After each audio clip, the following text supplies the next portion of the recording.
Hello friends, good evening. कैसा आप सब? उम्मीद है बहुत अच्छे होंगे। अभी मैंने भी एक वीडियो अपलोड किया और उसके जस्ट बाद भी ये वीडियो अपलोड कर रहा हूँ। किसके लिए? आपके लिए। फ्रेंड्स, आपका सपोर्ट मेरे लिए बहुत ज़्यादा ज़रूरी है और जितना आप मुझे सपोर्ट करोगे मैं उतना ही ज़्यादा मनोबली मजबूत होता हूँ।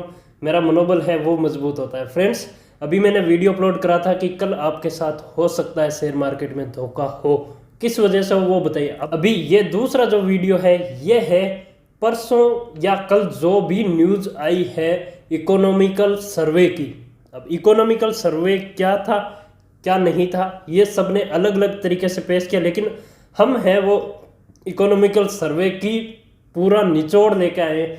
मैं चाहता हूं कि आप वो चीज़ें जानें जो इकोनॉमिकल सर्वे में जो धरातल की बातें, ना कि आंकड़े। कभी भी उसमें इकोनॉमिकल सर्वे में कहा गया है कि 2022 तक हमारी इकोनॉमी है वो 11 पर, जो हमारी जीडीपी है वो 11% की दर से बढ़ सकती है।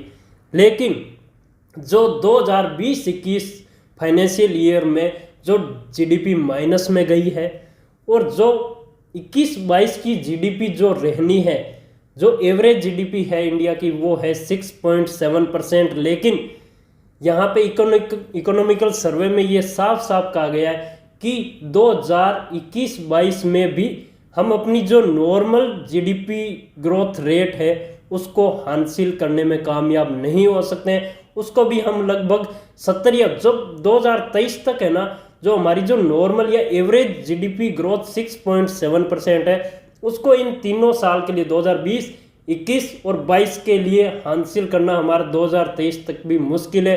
80% तक हम हासिल कर पाएंगे।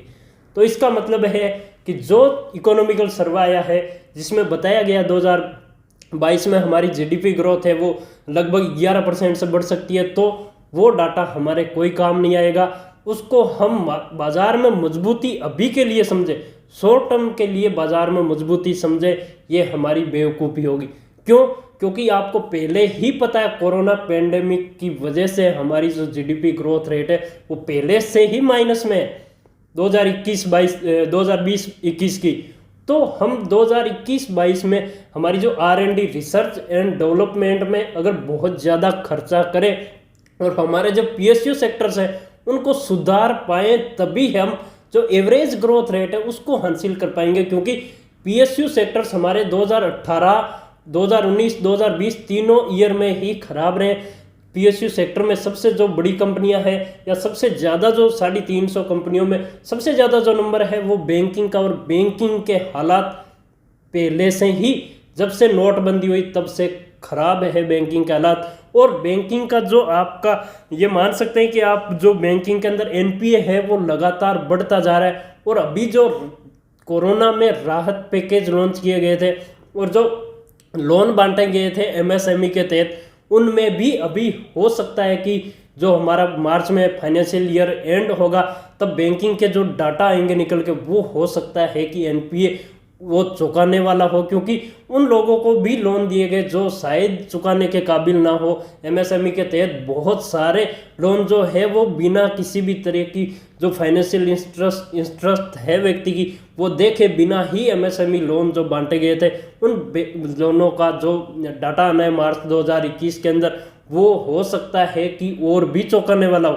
तो आपको जो इकोनॉमिकल सर्वे है उसको सही से अगर आप समझे तो आप ये समझ सकते हैं 2023 तक जो हमारी ग्रोथ रेट होनी चाहिए, एवरेज ग्रोथ रेट 6.7%, वो हासिल करने में हमें प्रॉब्लम होगी। वो भी हम लगभग 70 या 80% तक ही हासिल कर पाएंगे अगर हमने R&D पे बहुत ज़्यादा इन्वेस्टमेंट किया।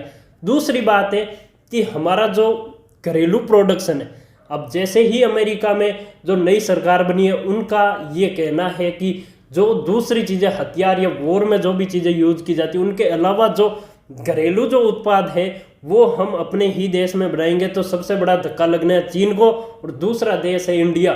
जो नॉर्मल जो चीज़ें होती है घर में काम आने वाली या फिर आप खाने पीने की चीज़ें मान लीजिए, ये सारी की सारी चीज़ें ज़्यादा इंडिया से जाती है, एक्सपोर्ट होती है अमेरिका के अंदर। तो वो अगर प्रोडक्शन अमेरिकी कंपनियां इंडिया में अगर बंद करके अपने घरेलू देश में अमेरिका में अगर प्रोडक्शन स्टार्ट करती है तो आप समझ सकते हैं कि जीडीपी में फर्क पड़ेगा। तो डाटा ना देखते हुए आप एक धरातल की बात जरूर समझें, ना कि किसी भी न्यूज़ चैनल, आप न्यूज़ चैनल हो या फिर किसी जांच एजेंट, जो अपनी जो रेटिंग एजेंसियां होती है इकोनॉमिकल सर्वे की, वो अगर रेटिंग्स दिखाती है कि दुनिया की सबसे तीसरी सबसे बड़ी जीडीपी जो इकोनॉमी है वो इंडिया हो सकती है या 2023 तक बन सकती है, वो रेटिंग्स पे ध्यान ना देते हुए आप एक धरातल की बात को समझें, तभी आप एक इंटेलिजेंट इन्वेस्टर बन सकते हैं। और हाँ फ्रेंड्स, ये आप जो चीज़ समझ रहे हैं वो नहीं है, ये सेव का जूस है जो मार्केट में डिब्बे में बंद मिलता है, वो वाला है, उसका कलर थोड़ा अलग ही होता है, तो आप गलत ना समझें। मैं अभी थोड़ा बाहर बहुत ज़्यादा घूम फिर का, दिन में कुछ खा नहीं सका, इस वजह से मैं सोचा कि वीडियोज़ बना रहा हूँ तो मुझे ये जूस पी लेना चाहिए।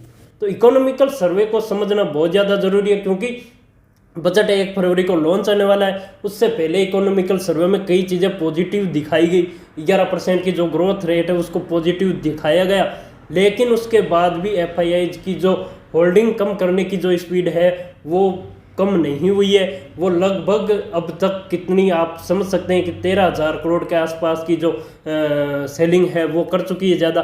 तो ये सारी बातें हम अगर ओवरऑल समझें तो हमें लगता है कि मार्केट में कुछ ना कुछ चीज़ें हैं वो गड़बड़ चल रही है। और आपका इन्वेस्टमेंट अगर सेफ आपको रखना है तो आपको पहले रिसर्च करनी पड़ेगी, सोचना पड़ेगा, डाटा समझना पड़ेगा। और अभी 3-4 भाग में जो मैंने अभी बताया बजट के बारे में, पहला वीडियो भी मैंने अपलोड करा, वो जाके जरूर देखें कि बजट 3-4 भाग में लॉन्च होना है तो उसका क्या तात्पर्य हो सकता है, क्या आपके ऊपर फर्क पड़ सकता है, ये सारी बातें जरूर समझें। तो धन्यवाद फ्रेंड्स, उम्मीद है वीडियो आपको पसंद आया होगा।